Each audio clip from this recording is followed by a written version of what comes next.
Hello दोस्तों, स्वागत है आपको अपने चैनल ईडीयू 360% में। चलिए आज हम डीसी मशीन का नेक्स्ट लेक्चर लेके आए हैं, जिसमें हम कवर करेंगे टाइप ऑफ डीसी मशीन।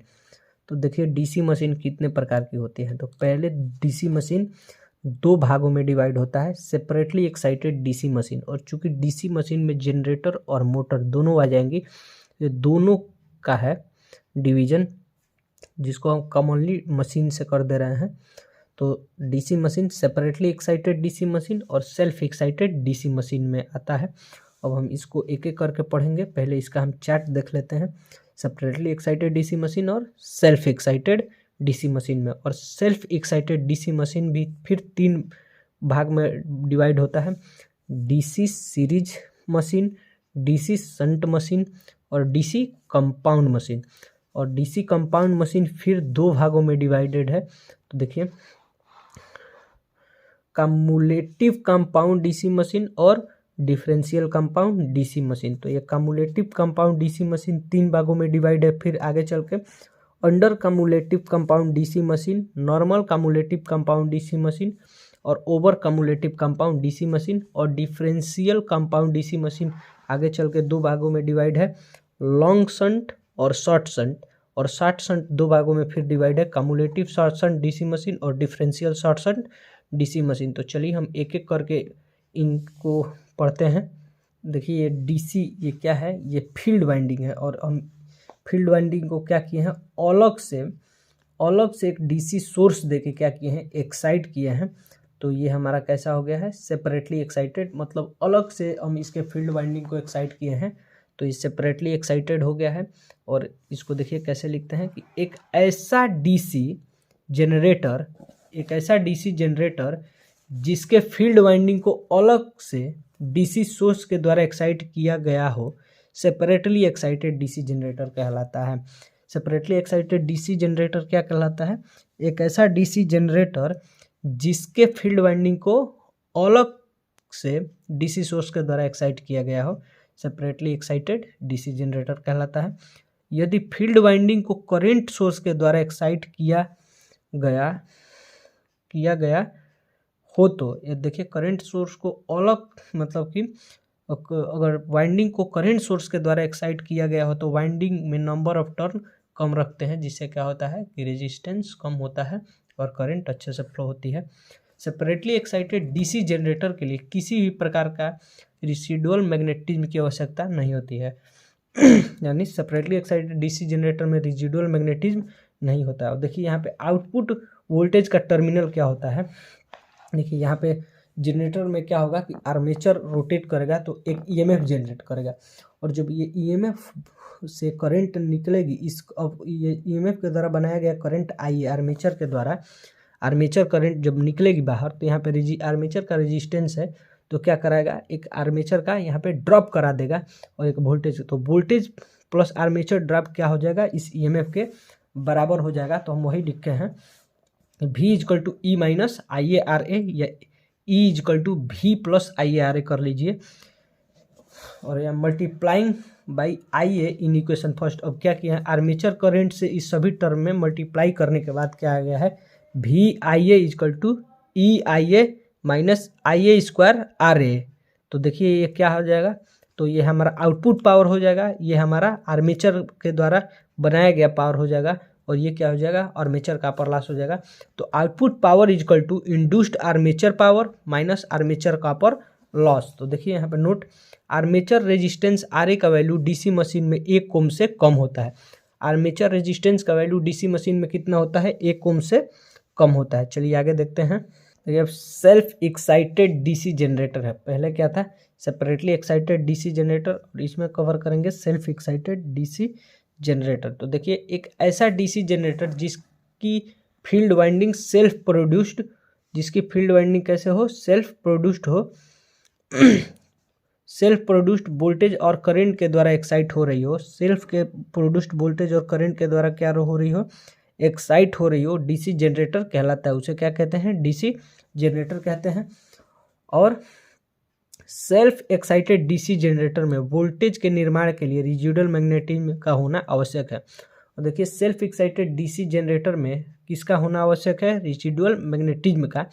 और सेल्फ एक्साइटेड डीसी जनरेटर मुख्य रूप से 3 प्रकार के होते हैं। सेल्फ एक्साइटेड डीसी जनरेटर मुख्य रूप से कितने प्रकार के होते हैं? 3 प्रकार के होते हैं। पहला होता है डीसी सीरीज जनरेटर, दूसरा होता है डीसी शंट जनरेटर और तीसरा होता है डीसी कंपाउंड जनरेटर। तो चलिए अब एक एक करके इन सभी डीसी सीरीज और डीसी शंट और डीसी कंपाउंड के बारे में पढ़ते हैं। तो डीसी सीरीज जनरेटर क्या होता है? तो देखिए, जिसकी फील्ड वाइंडिंग आर्मेचर के सीरीज में हो, जैसे सीरीज, यहाँ डीसी सीरीज जनरेटर कहेंगे। तो देखिए यहाँ पे इसकी फील्ड वाइंडिंग क्या है? आर्मेचर के पैरेलल में लगी है, तो इसको हम क्या कहेंगे? डीसी सीरीज जनरेटर कहेंगे। और चूंकि यह आर्मेचर से निकलने वाला जो आर्मेचर करंट है वो क्या होगा? यही आर्मेचर करंट RAC से पास होगा और यही आर्मेचर करंट IL से पास होगा, यानी लोड के करंट से पास होगा। यानी कि सीरीज में करंट डिवाइड नहीं होता है, तो जो IA होगा वो IAC के बराबर होगा और वही IL के बराबर भी होगा। तो हमें यहाँ से ये मिल जाएगा और ये इसका जो वोल्टेज हो जाएगा और इसका EMF हो जाएगा, जो ये EMF बनाया है ये किसके, देखिए, तो ये यहाँ पे ड्रॉप होगा EMF कुछ IARA और फिर यहाँ पे ड्रॉप होगा IA, चाहे IAC कह लीजिए, IAC-RAC, और वो क्या हो जाएगा? इसके वोल्टेज को जोड़ेंगे तो हमें EMF मिल जाएगा। इन दोनों के जगह पे ड्रॉप और प्लस टर्मिनल का वोल्टेज बराबर आर्मेचर में बनाया गया वोल्टेज EMF होता है। तो एक ऐसा डीसी जनरेटर जिसका फील्ड वाइंडिंग आर्मेचर की सीरीज में जुड़ा हो, डीसी सीरीज जनरेटर कहलाता है। चलिए आगे देख लेते हैं। आगे देखिए कि डीसी सीरीज जनरेटर के फील्ड वाइंडिंग मोटे इंसुलेटेड वायर की तथा कम टर्न की बनाते हैं। और जो डीसी सीरीज जनरेटर की फील्ड वाइंडिंग कैसे बनाते हैं? मोटे इंसुलेटेड वायर की, यानी मोटे क्यों बनाते हैं? क्योंकि उसका क्या हो जाए कि क्रॉस सेक्शनल एरिया बढ़ जाए, जिसके कारण क्या हो कि उसमें उसका रेजिस्टेंस कम हो जाए। और इंसुलेटेड वायर का क्यों बनाते हैं? कि कभी इस पे गलती से किसी मेटल बॉडी में कांटेक्ट में आ जाए तो क्या हो कि शॉक न लगे, तथा कम टर्न की बनाते हैं जिससे वाइंडिंग का रेजिस्टेंस कम से कम बना रहे। जिससे क्या होता है कि वाइंडिंग का रेजिस्टेंस कम से कम बना रहता है, ताकि वोल्टेज ड्रॉप कम से कम हो सके, ताकि वोल्टेज का ड्रॉप क्या हो सके? कम से कम हो सके और टर्मिनल पर अच्छा वोल्टेज प्राप्त हो सके। इसी के कारण डीसी सीरीज जनरेटर की जो फील्ड वाइंडिंग है वो मोटे तार की बनाते हैं। और चूंकि डीसी सीरीज जनरेटर में फील्ड वाइंडिंग आर्मेचर के साथ साथ लोड की भी सीरीज में जुड़ा है, अतः डीसी सीरीज जनरेटर में क्या होता है?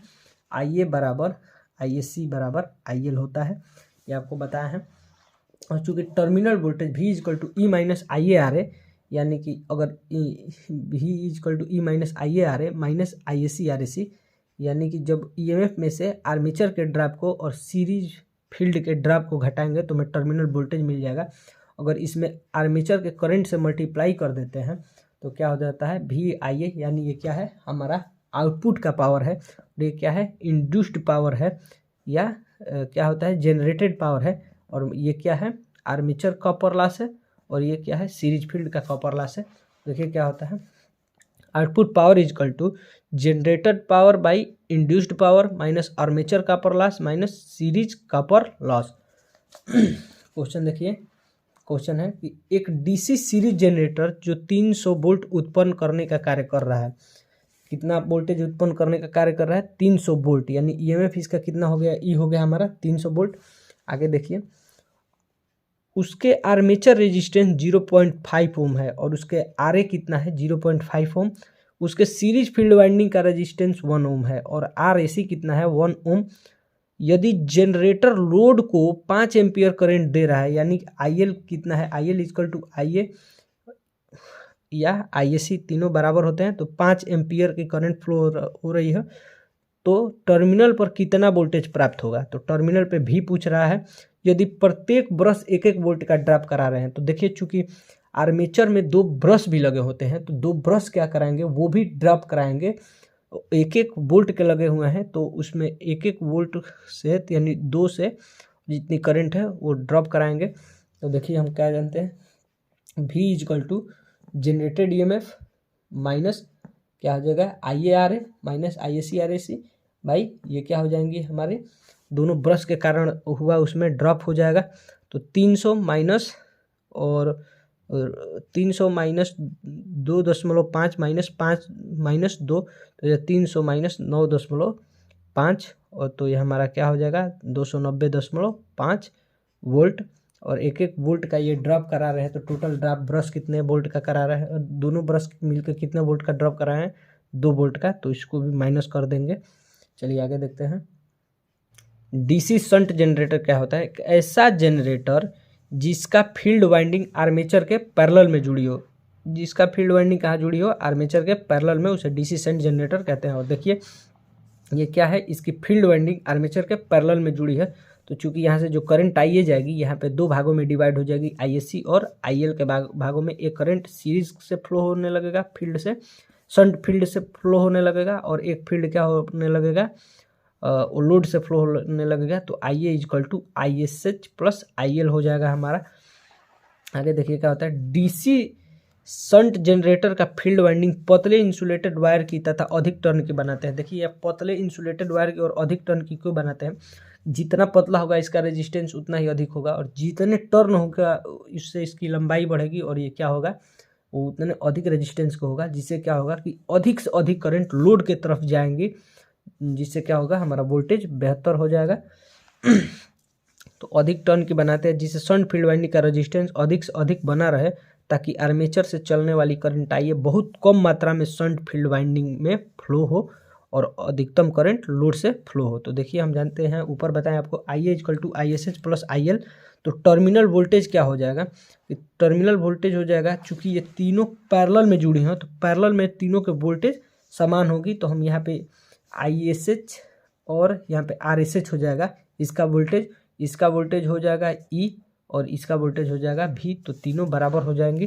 तो ये देखिए टर्मिनल भी equal to E minus I A R A, तो यहाँ पे क्या हो जाएगा, और ईएमएफ क्या हो जाएगा आई ए, और ईएमएफ यहाँ से ई निकलेगा, और माइनस आई ए आर ए इसमें ड्रॉप हो जाएगा, उसके बराबर हो जाएगा, और इसका वोल्टेज भी बराबर हो जाएगा। तो देखिए आर एस एच यहाँ पे निकालेंगे, तो भी बाई ये क्या हो जाएगा आई एस एच। और चलिए डीसी कंपाउंड जनरेटर देख लेते हैं।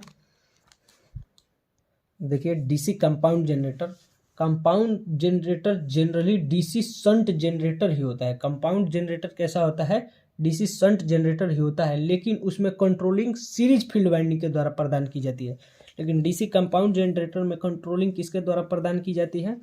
Shunt field winding, series field winding के द्वारा की जाती है। अतः एक ऐसा डीसी जनरेटर जो सीरीज तथा शंट दोनों हो, जिसमें सीरीज तथा शंट दोनों हो, वो डीसी मशीन, सीरीज तथा शंट दोनों डीसी मशीन से मिलकर बना हो। यानी एक ऐसा जनरेटर जो सीरीज मशीन और शंट मशीन दोनों से मिलकर बना हो, उसको क्या कहते हैं? डीसी कंपाउंड जनरेटर कहते हैं। और कंपाउंड जनरेटर मुख्य रूप से दो प्रकार के होते हैं, एक कम्युलेटिव कंपाउंड जनरेटर और एक डिफरेंशियल कंपाउंड जनरेटर। तो चलिए अब हम इसके बारे में अगले वीडियो में पढ़ेंगे।